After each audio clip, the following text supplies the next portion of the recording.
Hello, good morning. Magandang umaga po muli sa ating lahat.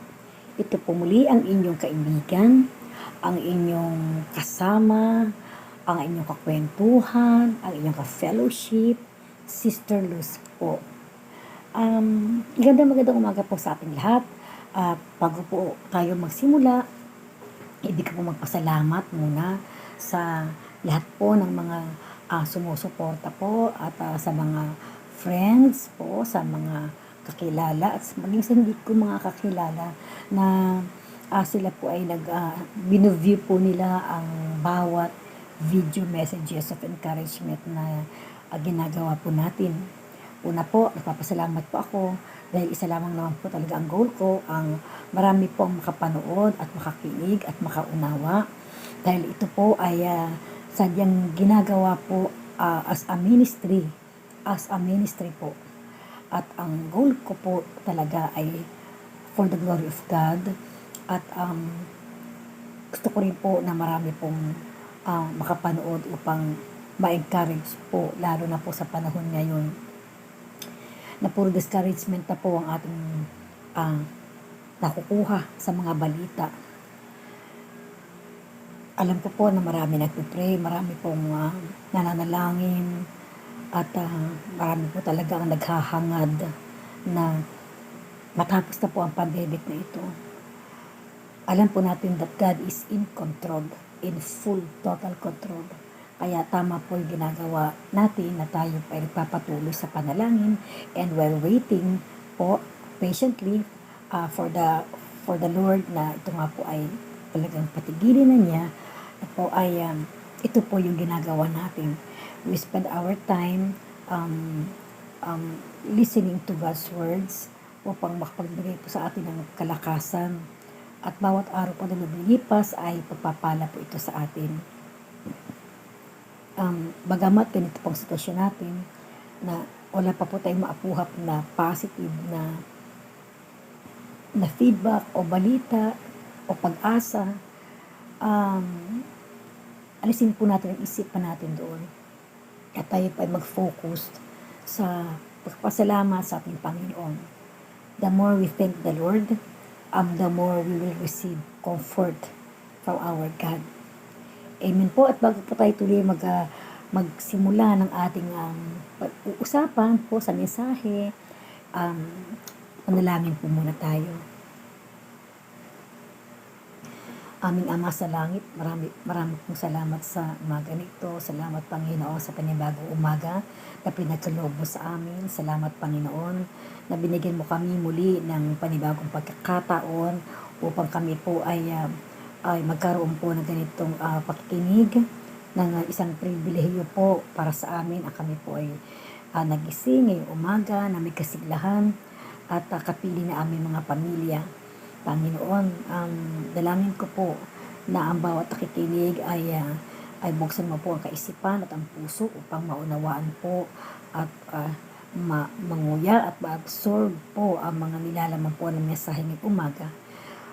Itago mo po ako sa iyong likuran, gawin mo kong tuntungan ng iyong mensahe para po sa lahat, para po sa aming lahat. Kung ano man po ang nakikita mong makakahadlang sa aming isipan na gumugulo sa aming isipan, ito'y aming pinapalaya sa pangalan mo Jesus. Holy Spirit, guide us as we listen to your words, as we continue to focus our mind and our hearts listening to your words. Maraming salamat po. Ikaw labang maparangalan, ikaw labang mapupurihan. In Jesus' name we pray. Amen. Amen. So muli po, magandang umaga po sa ating lahat. At bago ko po makalimutan, gusto ko po magpasalamat sa lahat po ng mga nanonood, nakikinig, at nag-share po, lalo po sa mga nag-share po ng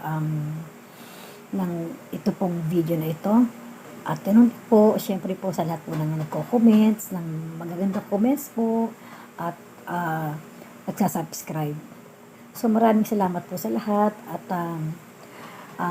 ang panalangin ko po ay bawat narinig po natin at napapakinggan po natin dito ay mag-rema po sa atin, mga buhay, at maging paalala po upang tayo po ay malagpasan po natin ang lahat ng krisis na ito. Wala po tayong dapat tayo po manalangin, magtiwala sa Diyos, makinig ng mga salita niya sa mga mensahe, sa iba't ibang mga nagme-mensahe, hindi lamang po dito, kundi sa iba't iba pa po. Maraming salamat po sa ating Panginoon at sa inyong lahat. Ngayong umaga po, hango po, ang ating pag-uusapan po ay hinango po mula sa salita ng Panginoon.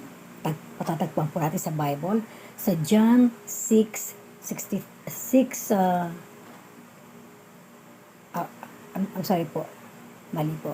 John 1, verse 38 to 39. Ayun po, no? Sa Juan chapter 1 from verse 38 to 39. Basahin po muna sa English po. Ang sabi po dito, they said to him, Rabbi, where are you staying? He said to them, come and see. They came and saw where he was staying and remained with him that day.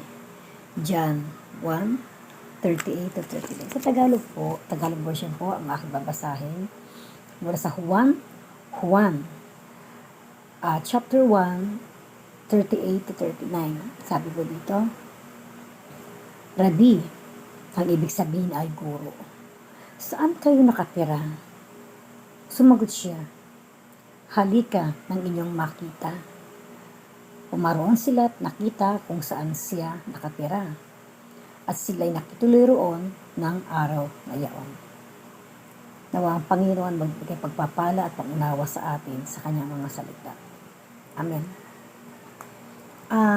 Alam niyo po, dumarating sa bawat isa sa atin sa panahon na ang basta pagsasalita lamang tungkol sa paglalakbay ng Kristiyano ay hindi sapat.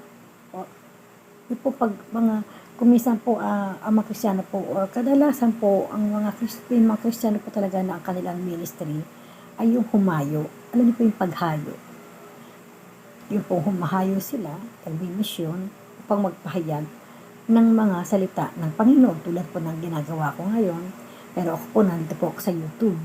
Pero meron po pagkakataon na ako na po ay nasa isang grupo na tinatawag na mga evangelist or mga missionaries po. Kami po ay humahayo sa iba't ibang lugar upang doon po ay magpahayag ng salita ng Panginoon.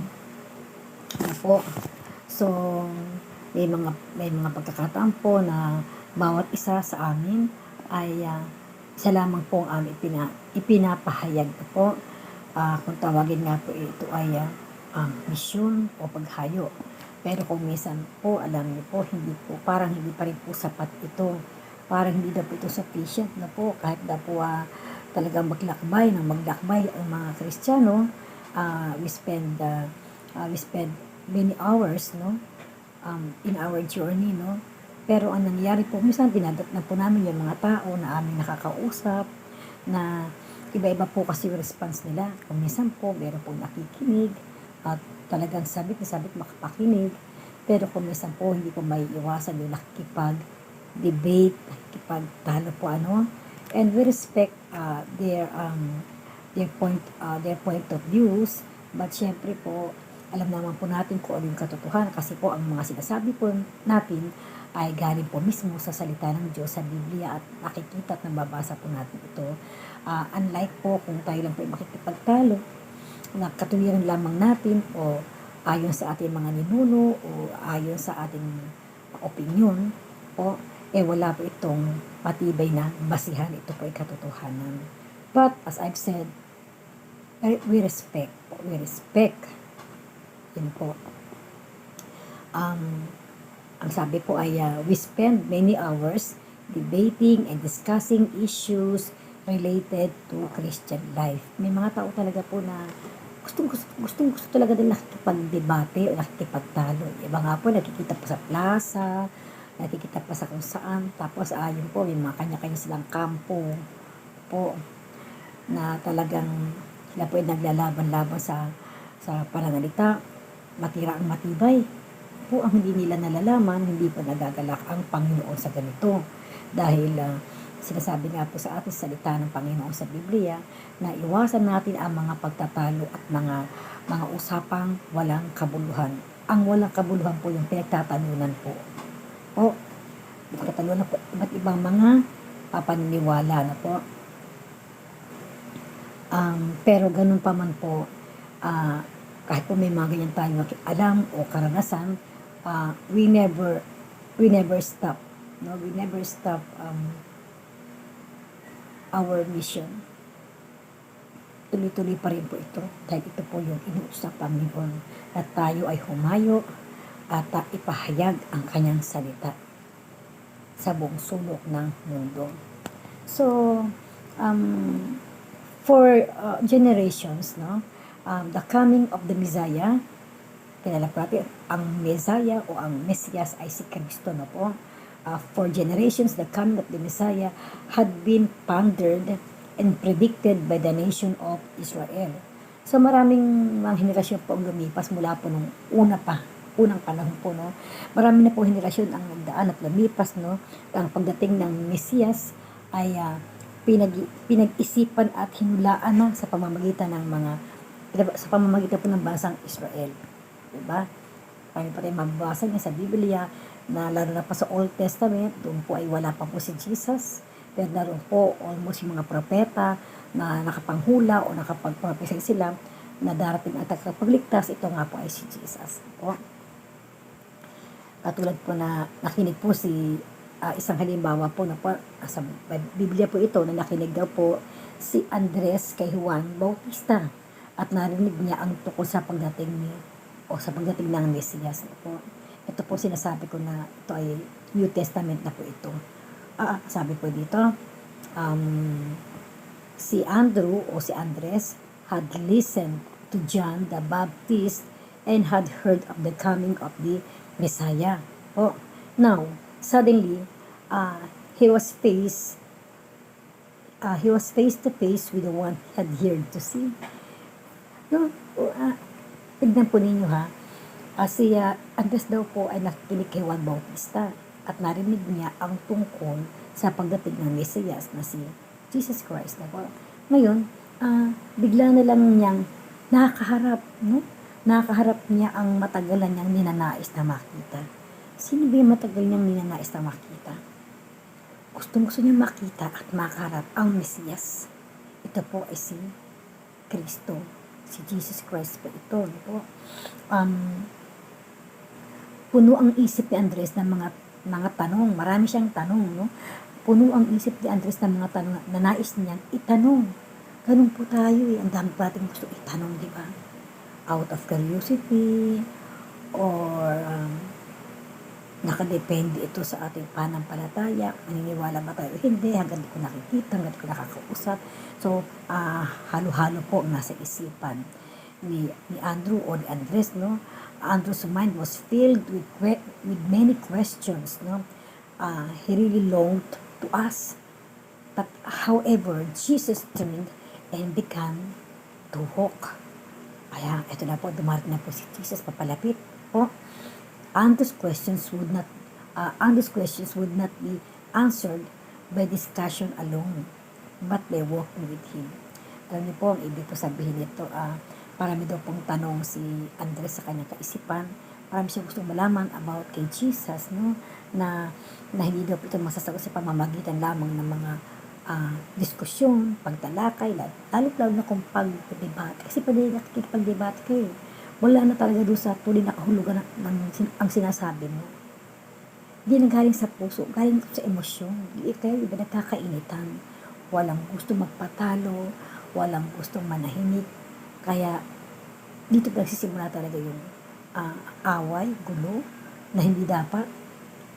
Sabi nga, do not use or never mention the word of God in vain. ano sabi, ito kasi yung Panginoon ko, hindi kasi Panginoon ko, hindi ako. Hindi po nalulugod ang Panginoon kapag pinagtatalunan po siya. Kaya if ever mangyari po ito sa inyo, uh, better na huwag magsawalang kibo kayo. At kung may Biblia kayo, ito lang inyong basahin. Wala pong mahalaga kung di alam ninyo ang katotohanan. At pag-pray din po natin na bigyan tayo ni Lord ng mga taong makakausap natin that they are willing to listen. And ipag-pray po natin, if they will not believe from what they heard, pwede po natin ipag-pray sila. And at the right time, makikita po natin ang resulta ng ating panalangin. Sila po ay mananampalataya rin po at sila po itatanggap sa ating Panginoon. Po. Kasi kahit makipagtalo tayo na makipagtalo hindi lalabas ang tama at tunay na punto. Kasi nahuuwi na sa away. Magpataasan ng boses, pagalingan. So, hindi po ito kalugod-lugod sa ating Panginoon. Ang sabi nga, kahit na anong paliwanag mo sa isang tao, na yung sinisharean, pero ginagawa ng taong sinisharean mo, may nag-iisip siya na babarahin ko to, o ano to, yung pipigilin ko yung mga sinasabi niya.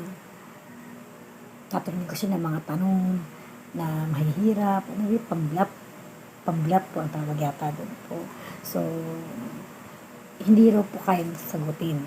O kung meron man isang sitwasyon na may isang tao na sharean, tapos ang dami po niyang tanong. Ang dami niyang tanong about kay God, kay Jesus, kay Holy Spirit. Tapos kahit anong paliwanag ang gawin natin, maaring maintindihan niya sa isip niya. Pero yung experience, hindi niya maranasan kung hindi niya personally tatanggapin si Jesus sa puso niya as Lord and Savior. Minsan po kailangan talagang makatagpo or talagang tunay na dapat natin katagpuin o makatagpo ang Panginoon sa buhay natin upang makilala natin siya.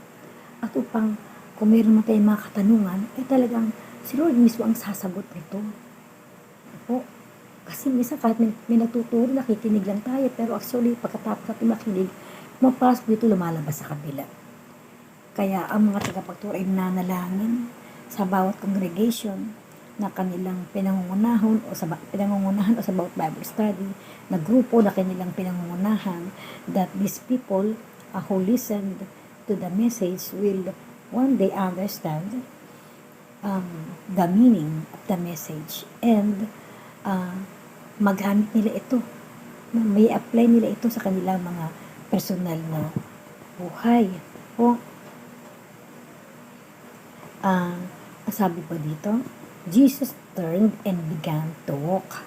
Andrew's questions would not be answered by discussion alone, but by walking with Jesus.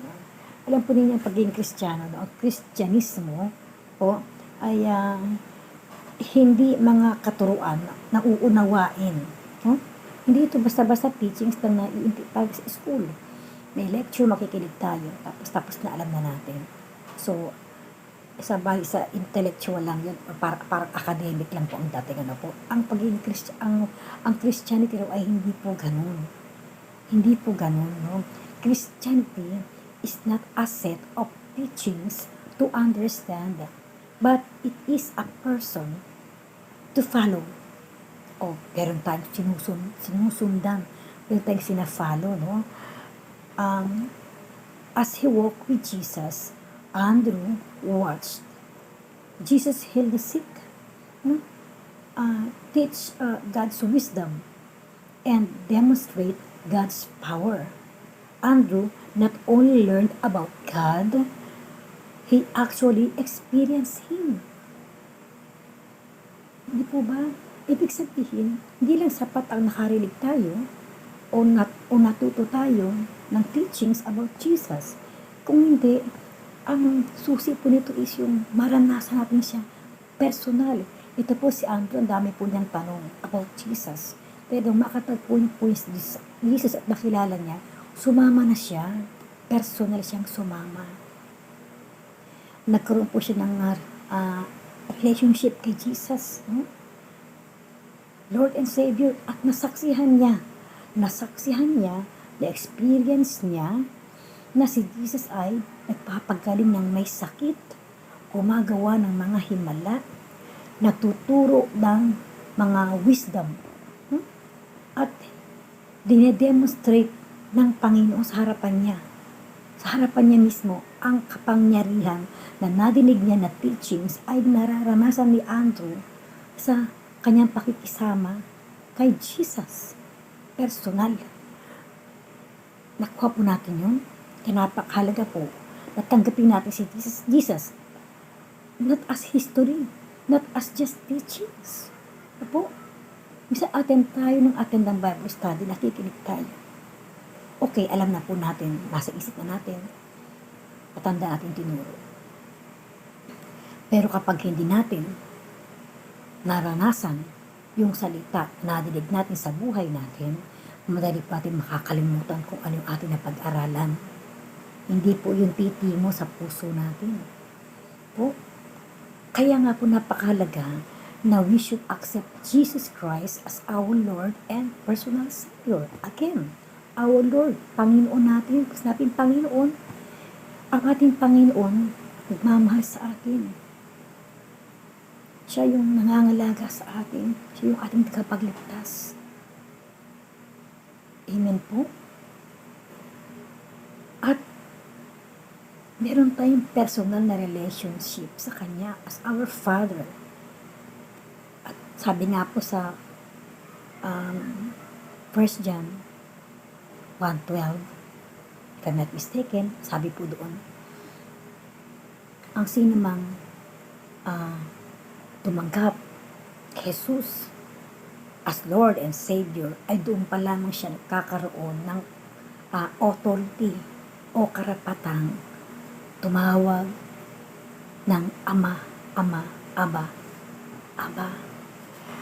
Tignan po natin. Sige po, para mas sigurado at malinaw po na masundan po ninyo.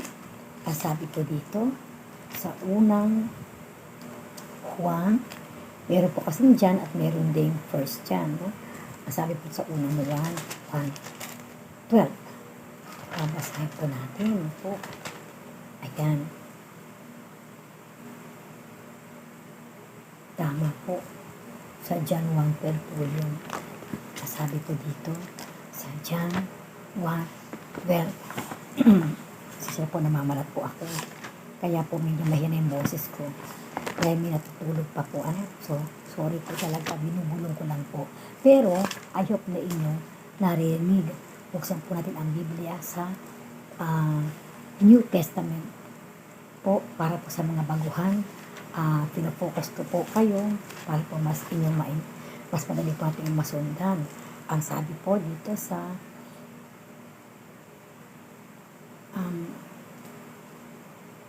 John 1:12, ito po, datapwat ang lahat ng sa kanya nagsitanggap ay pinagkalooban niya sila yung mga tumanggap po ng karapatang maging mga anak ng Diyos. Po, sa makatuwid bagay, ang mga nagsisisampalataya sa kanyang pangalan. So kapag ikaw lang ay nagdadasal, nagsisimba, nagbabasa-basa ng Bible, sumasama sa Bible study, pero wala pa po yung pagtanggap, ibig sabihin, hindi mo pa rin siya pwedeng tawaging ama. Wala kayong relasyon, kilala mo lang siya. Nilikha ka niya. Parang pagkakalikha niya ng langit, lupa, dagat, puno. Kasi lahat tayo creation ng ating Panginoong Diyos. Hindi naman po, naniniwala po ba kayo na ang lahat tayo anak ng Diyos? Sino ba makakasagot? Ang lahat ba ng tao ay anak ng Diyos? Hindi po. Ang sagot po ay hindi tayong lahat. Ang lahat ng tao ay hindi anak ng Diyos. Opo, hindi po totoo yan. Kasi po, hindi po bang sabi sa John 3:16, ganoon na lamang ang pag-ibig ng Diyos sa libutan na kanyang ibinigay ang kanyang bugtong at nag-iisang anak. Nag-iisang anak daw si Jesus. Po ba? Ang sinumang sumampalataya sa kanyang anak na nag-iisa ay hindi mapapahamak kung hindi magkakaroon ng hindi po mapapahamak kundi magkakaroon ng buhay na walang hanggan. Po ba? Kaya isa lang po ang anak. Tayo pong lahat ay nilikha lamang. Nilikha po tayo. Ang sabi po sa Genesis 2, verse 7, at nilalang ng Panginoong Diyos ang tao sa alabok at lupa. Ayan, nilalang ng Diyos ang tao. We are creation of God. We are created. We are created by God. No?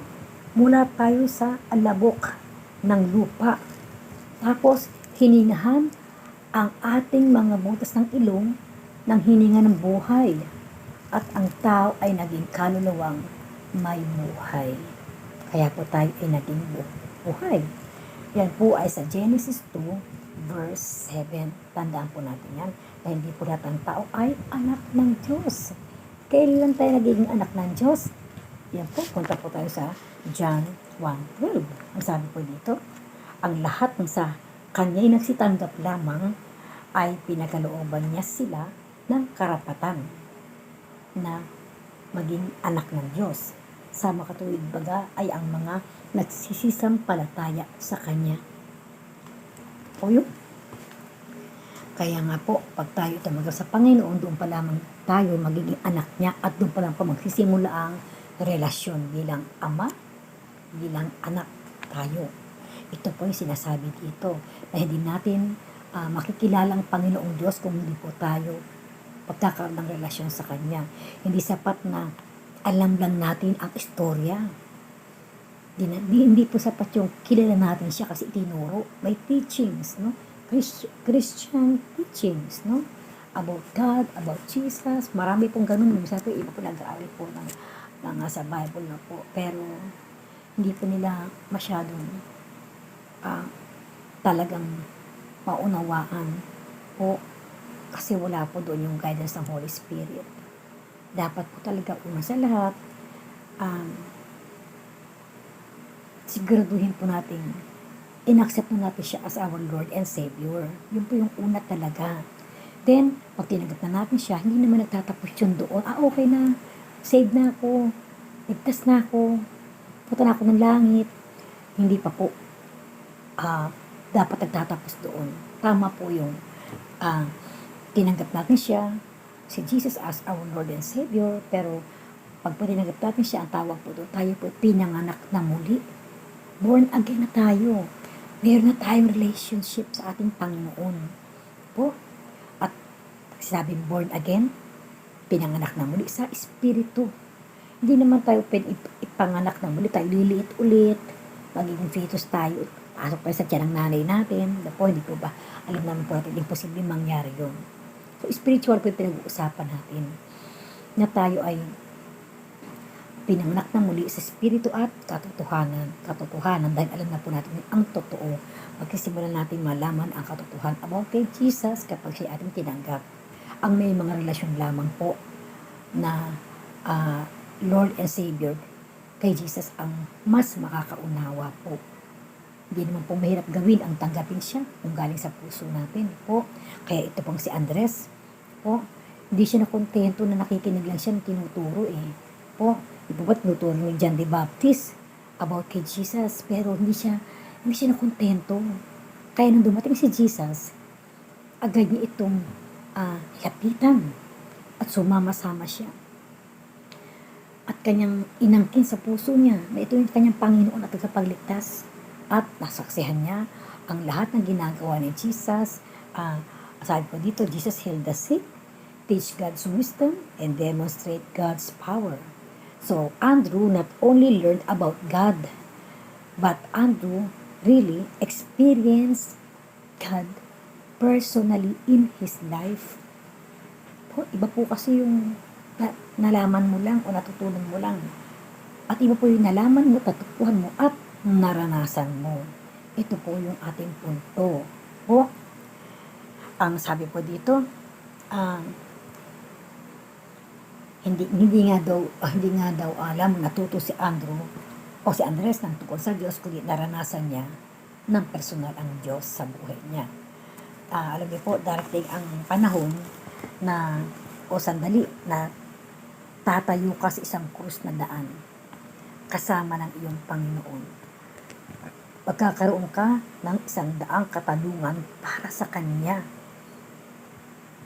Sa halip na sagutin isa-isa ang mga tanong, maaaring sabihin ni Jesus sa iyo, isuot mo ang iyong sapatos, lumabas ka sa daan, at sumunod ka sa akin. Sa paglakad mo sa araw-araw, na kasama mo ako, ay masasagot ko ang iyong mga katanungan at makikita mo ang lahat ng iyong hinahanap sa iyong buhay. O, at matutuklasan mo ang higit pa sa iyong nalaman o natutunan. Higit pa na mga sagot sa iyong mga katanungan. Ang ganda po nito. Sabi po dito, no, moments will come when you stand at a crossroad. Yung masasalubong mo si Jesus kasi hinahanap mo siya. So magpapakita siya sa iyo. Mararanasan mo siya sa puso mo. Makakatagpo mo ang Panginoon kapag, dahil ang sabi po, those who seek will find. Kaya magkakatagpuan po kayong dalawa. Ano po? Sabi po, you will, moments will come when you stand at the crossroads with your Lord. No? You will have 100 questions for Him. Kasi marami kang gusto itanong, maaring pag-aalinlangan ka pa. No? Maaring gusto mo na maniwala pero parang hindi pa. So, ang dami mong tanong. So, kahit ang tao hindi kayang sagutin, hindi niya kayang sagutin ang mga katanungan mo. Kasi, pag sinagot ka niya, tatanong ka ulit. Hanggang sa mauwi sa pagtatalo. Hanggang sa mauwi sa debate. Hanggang sa manawa ka na. Kasi bakit? Minsan, we ask questions just to size up. No? Gusto lang natin i-size up ang kakayanan ng isang tao. Parang, anong tawag to? Parang sinusukat mo yung kakayanan. Walang kapangyarihan yung ganun at hindi ka talaga makakakuha ng satisfaction kahit sagutin ka pa ng buong mundo. Hindi mo tatanggapin yun eh. Sabi dito moments will come when you stand at a crossroad with your Lord Jesus. Sabi dito, you will have 100 questions for Him. Imagine 100, baka hindi nga lang 100. Ibig sabihin nun, walang katapusang tanong. Inihanda mo para kay Jesus. Na kahit na libro, hindi ka kayang sagutin. But, si Jesus, rather answering your questions, no? Iisa-isahin ba niya yung para sa'yo, yung mga tanong mo? Sabi dito, rather than answering your questions one by one, no? Jesus may say to you, put on your shoes, step out of the road, and follow me. Oh, ito natin. Kasi din Jesus ganito, mabuti pa. Isuot mo yung panyapak mo, sabi dito, sapatos mo, lumabas ka ng daan, at sumunod ka sa akin. Ano pong ibig sabihin ito? May appointment mas na pupuntahan, sila ba may date? Ibig sabihin ito, huwag kang manatiling nakaupo at nakikinig lang. Huwag kang makontento. Ang dami-dami nating tanong, ang dami natin gustong malaman, pero hindi tayo gumagalaw, hindi tayo kumikilos. May gagawin po tayo, ibig sabihin ito. Meron tayong gagawin. We have our parts to do. Ano pa yung gagawin natin? Tanggapin natin si Jesus as our Lord and Savior. Yun po munang unang requirement ni Jesus. At patutunayan ko sa iyo kung sino ako. Kapag nakilala mo ako ng personal, sumama ka sa akin at sa aking mga ginawa at ginagawa, mas makikilala mo ako. Hindi po ba kahit sa mga tao, kilala mo lang si teacher, tuturo siya, kilala mo lang si sir, kilala mo lang si brother, alam niyo po, kilala natin ng mga tao sa pangalan, meron konting background, buhay nila, pero minsan may akala natin, ba't ganun ugali niya, no? Ang tahimik naman niya, observation natin, parang yung panlabas lang ang nakita natin, at yung mga sinasabi ng ibang tao sa kanya, mabait siya si ganito, si ganyan, pero paniniwalaan ba natin yun? Pero parang kulang, di ba? May alinlangan pa na tayo. Hiya tayo, mayroon tayong konting awkward, pero once na makasama na natin, ano sasabihin natin? Hindi naman pala, ang bait naman pala niya. Ganun pala siya, ito pala mga ginagawa niya. Kasi bakit? Kasi nakisama ka sa Kanya. So, kailangan natin makisama kay Jesus. And in order na para tayo makisama sa Kanya at masaksihan natin ang tunay na sino si Jesus, dapat itanggapin muna natin siya para mabuksan. Mabuksan po yung space sa puso natin na para sa Kanya. Pag siya po ang pumasok sa puso natin, hindi lang natin malalaman all about Him, but we can experience Him personally. Ito po yung punto. Kaya nga po ang sabi ni Jesus sa kanya, sumunod ka sa akin. Sabi nga ganun, sumunod ka sa akin. At sa paglakad natin, araw-araw sa kanya, if yung araw-araw natin buhay, kapag tinanggap natin si Jesus, no? Araw-araw po siya na po yung number 1 sa atin. Alam niyo po yun, walang oras na siya naiisip. What we do is always to glorify Him. Bago tayo gumawa ng mga bagay, o magdesisyon, tayo po'y nananalangin, kinakausap natin siya, kasi may relasyon na nga po tayo sa Kanya. Hindi po ba pag may karelasyon tayo, tayo ba'y kumikilos na mag-isa? Tayo ba'y nag-desisyon mag-isa? Hindi po ba hindi? Kahit sa magulang, sa kapatid, lalo na po sa ating kapartner, sa ating asawa, po ba? Sweetheart natin, di ba? May plano ko sabihan ka, ito gusto kong gawin okay ba? Tao pa lang po yan, tao sa tao. Po, what more ang ating Panginoon. Kasi pag talagang hindi pwede at mali, tayo po ay ikokontrol niya sa kaparaan ng hindi natin alam kung paano, pero hindi po matutuloy yung mga plano natin na ikapapahamak natin. Dahil hindi po yung iaalaw ng ating Panginoong Jesus. Kontrolado niya po tayo kapag po tayo may relasyon sa Kanya. At ang susi po ay pagsunod. Dapat po sumunod po tayo kung ano pong kanyang at nuturo sa kanyang mga salita sa Bible po, sundin po natin ito. At ito po ikabubuti natin. Wala pong masamang nakasulat sa Biblia. At wala din pong tinuturong iba't ibang religion yan. Pag-ibig po ang nilalaman ng Biblia. Pagtuturo, pagsaway, pagtutuwid, pagmamahal. Puro po mabubuting bagay. Kaya pag sabi ni Jesus sa'yo na, halika, sumunod ka sa akin. Po sabihin nun, tanggapin mo siya sa buhay mo. At magkasama na kayong masaksihan mo na. Yung ano yung nilalaman ng Biblia, nakasulat. Ito ay, masasaksihan mo na parang, ito ay as in. Nararanasan mo na. Kung ano yung naranasan ng mga disciples niya noon, nararanasan natin because we are the disciples nowadays. Yung mga disipulo niya na ating nababasa sa Biblia, sa New Testament, tayo po ngayon yung mga disciples niya. At tawag nga niya po sa ating mga believers ay banal, saints po. Kaya po, alam niyo po, ang pamagat po ng ating pinag-usapan is come and see. Yung po yung sinasabi ni Jesus dito, no? Sabi niya rito, no? Put on your shoes, step out onto the road and follow me. Come and see. Come and see. Tignan mo kung anong ginagawa ko. Kilalanin mo ako. Mas makikilala mo ako kung mararanasan mo, nakasama mo ako. Tayo po sa mundo ito. Hindi po tayo nag-iisa. Kapag po tinanggap natin si Jesus as our Lord and Savior, nakakasiguro po tayo na tayo po ay ligtas dito po sa limutan na ito at maging sa kabilang buhay. Doon pala naman natin masasabi na to live is to Christ and to die is gain. Yan po yung sinasabi Apostol Pablo. Po ba? Kaya tayo po ay pagbulay-bulayan po natin yung ating pumensahe ngayon. Na pinupunto po rito, ang sabi po sa ating key verse na John chapter 1, 38 to 39, sabi po dito, they said to him, Rabbi, where are you staying? Saan ka ba nakatira? And he said to them, Jesus answered them, come and see.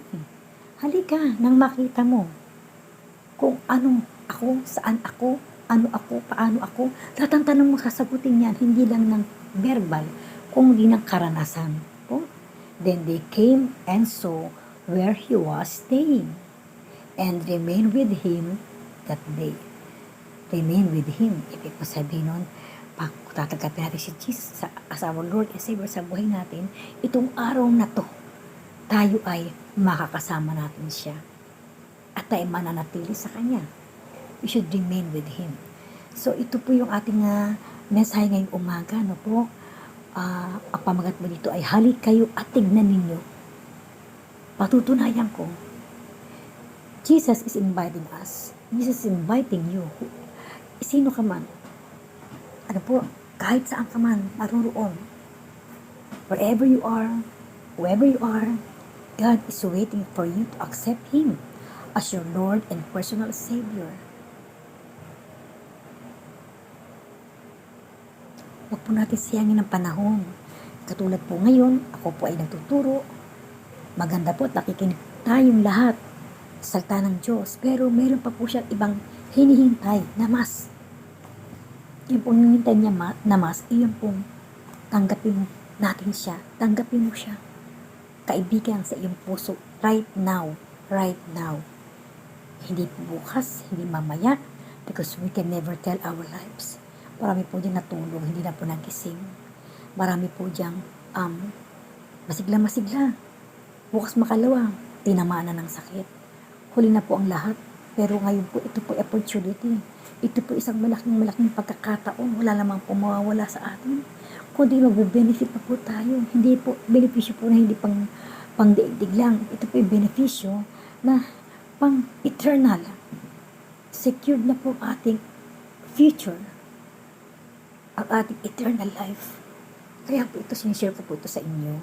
Dahil, kung ano po kayo noon, ganun din po ako. Kung ikaw noon, ay nakikinig lang, ganun din po ako noon. Hanggang isang araw, hinanap ko na yung mga katanungan ko, ay gusto ko nang malagyan ng kasagutan. At doon ko nalaman na kaya pala ako maraming tanong dahil meron pong missing element in my life. Bakit parang hindi ako kontento sa naririnig ko at nababasa? Parang laging may kulang at lahat po yun ay napawi at napunan nung ako po ay tumanggap kay Jesus as my Lord and Savior. Kaibigan, may problema ka ba? Tayong lahat naman may problema dahil wala naman taong buhay na may problema. Ang wala lang problema yung mga wala ng buhay dahil wala na silang naiintindihan sa mga nangyayari. Problema mo ba yung pinansyal? Problema mo ba yung karamdaman? Problema mo ba yung relasyon ninyo sa mag-anak? Ano bang problema natin? Hindi naman tinuubos ng problema, lalo na sa mundo na ito, na punong-puno ng problema, punong-puno ng walang kasiguraduhan, punong-puno ng hopelessness. Ito po ang realidad. Kaya marami na po ang, anong tawag doon? Marami na po yung nagtatabla-tabla. Wala nang pamilya, wala tayong kaibigan, parang sige na, laban akong laban. Pero alam niyo po, pag tayo na sa Panginoon na, aware pa rin po tayo sa nangyayari sa paligid. Pero one thing is sure, we have peace of mind. We have joy in our hearts. And I'm speaking in experience.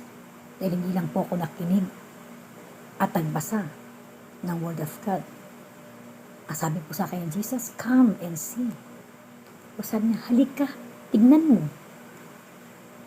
Dapat maranasan natin ang Panginoong personal. At nangyari lang po ito nung aking siya tinanggap sa aking buhay as my Lord and personal Savior. At doon na po nagsimulang mabago aking pananaw sa buhay. Dati po pessimistic ako eh. Parang, alam niyo, may pagka-exage. Alam mo, medyo dumilim na ng konti ang langit, sabihin ko. May bagyo. Di ba pwedeng ambon muna? Ulan muna? Pag medyo parang matamlay, tingin ko siya matamlay ka, sabihin ko, naku, lalagnatin ka. Naku, sisipunin ka. Naku, magkakatrangkaso ko. Aba, ako pa, nagbigay ng sakit. Hindi pa merong power ang tongue natin. Dapat pag ganun, pala hindi natin sinasabi. Sabi po ng Bible yan eh. Ang dila ay maliit na bahagi ng ating katawan. Pero siya ang pinakamaliit pero pinakamakamandag. Kaya pag magsasalita tayo, dapat yung blessing. Yung pag mayroon ka nakitang masamang pakiramdam o hindi magandang pakiramdam, kasi sinabi pa niya, diba? Sabi natin, wala yan. Wala yan. Inom ka ng maraming tubig. Hindi mangyayari sa'yo yan. Iingatan ka ng Panginoong Diyos. Di ba mas maganda pakinggan yun? Alam niyo po, mahirap minsan sabihin niya kapag ikaw ay wala pang relasyon sa Panginoon. Pero basta may relasyon ka na sa Panginoon, parang yan na po yung ating language po. Laging kasama si Lord sa ating mga salita at wala tayong pakialam kahit na magtawanan sila. Dahil yung po mga tao nang tatawanan sa ganitong mga pananalita, sila din po yung mga umiiyak sa mga problema. At hindi naman po tayo dapat maghalit sa kanila dahil hindi pa po nila naiintindihan. Sa halip, panalangin po natin sila na isang araw, sila din po ay makinig ng mga Word of God, messages at tumanggap sa ating Panginoon. So ito po ang ating mensahe, nawa po na pagpala po tayo at tayo pinapalalahanan na una't higit sa lahat ay tanggapin natin si Jesus as our Lord and Savior bilang ating Panginoon at sariling tagapagligtas. At kapag nagawa natin to, nararanasan na po natin yung kasagutan sa ating mga tanong. Hindi lamang po basta tinuro, kundi pinaranas sa atin ng Panginoon. Kung ano siya at sino siya sa buhay natin. Amen po. Kaya kaibigan, ito na ang pagkakataon na mapatunayan mo, no, na ang Panginoon ang makasasagot ng iyong katanungan sa pamamagitan ng karanasan na ibibigay niya sa iyo sa buhay mo.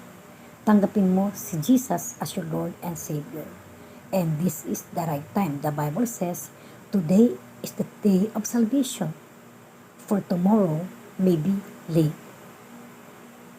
Sa tapo na sa libutan natin na ito, wala tayong assurance, wala tayong security, wala. Isa lang. Isa lang ang good news. Lahat bad news na eh. Isa lang ang good news. Ang good news ay Jesus came on earth to save us, to give us salvation, to forgive all our sins, and give us eternal life. Gusto niyo ba yun? Ayaw niyo ba yun? So yung sa mga gusto po, sumunod po kayo sa aking panalangin. Kailangan tanggapin natin si Jesus as our Lord and Savior sa pamamagitan ng pagsunod nyo sa prayer of acceptance.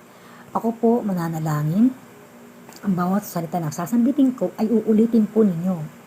Dapat po ay yung bumubuka ang bibig.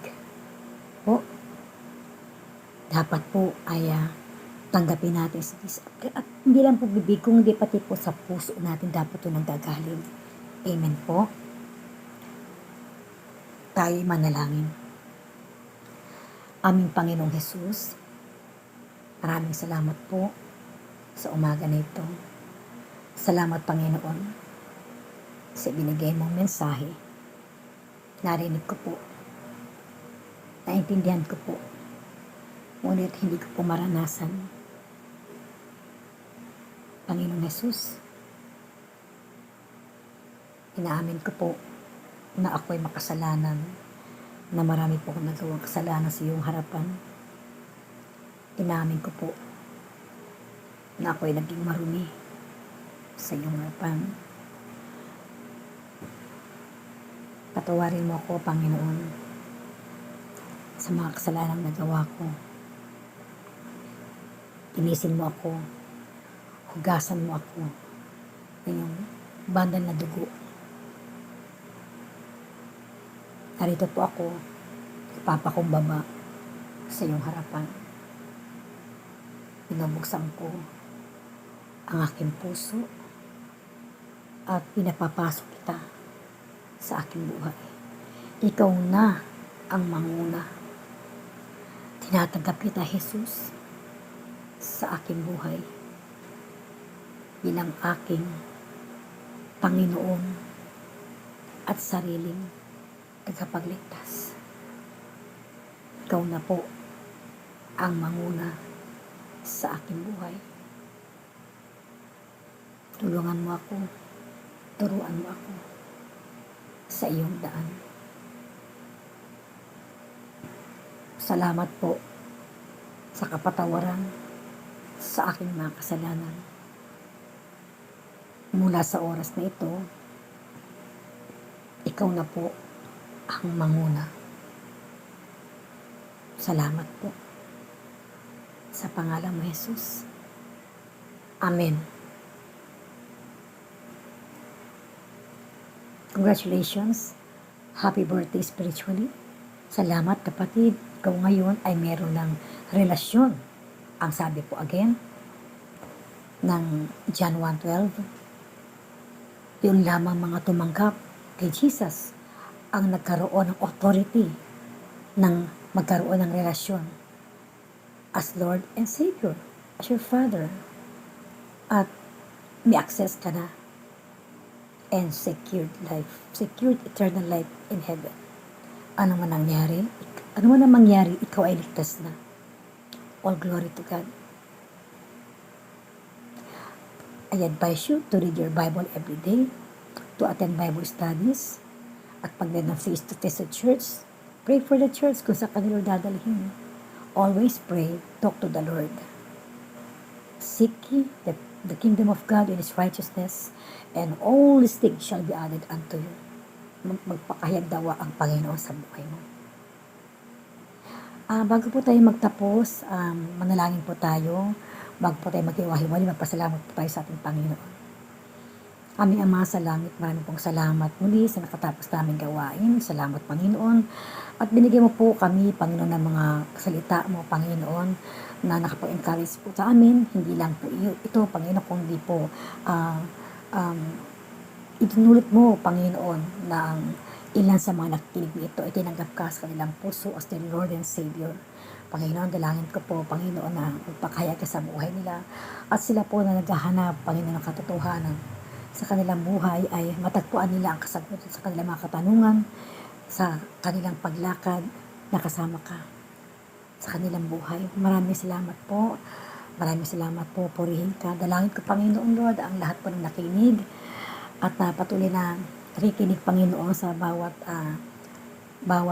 mga messages po sa ministry na ito. I pray, Lord, for their protection, Lord. Ingatan mo sila sa lahat ng kapahamakan, disgrasya, karamdaman. Huwag silang tablan ng kahit anong virus na ito. Lord, matatapos, Lord, ang pandemic na ito, Lord, naligtas ang iyong mga anak. Ligtas po kami na nalangin sa iyo. At Panginoon, langin ko po ang mga may sakit na pagalingin mo, hipuin mo sila, Panginoon, ibaba mo ang wisdom and knowledge, Panginoon, upang pangalagaan nila ang kanilang mga sarili. I pray, Lord, for your provision, Lord, na hindi ka magkukulang kailanman sa iyong mga nilikha, sa iyong mga anak, that you will provide every need, Panginoon, namin. At ganun din, Panginoon, we pray, Lord, na ang gawain ito ay lalo pang lumawig, Panginoon, at nawa ito pa ay makarating, Panginoon, sa mga tao, Panginoon, na nangangailangan, Panginoon, Lord, of encouragement. Maraming salamat po. At pasamantala po kaming maghihiwa-hiwalay.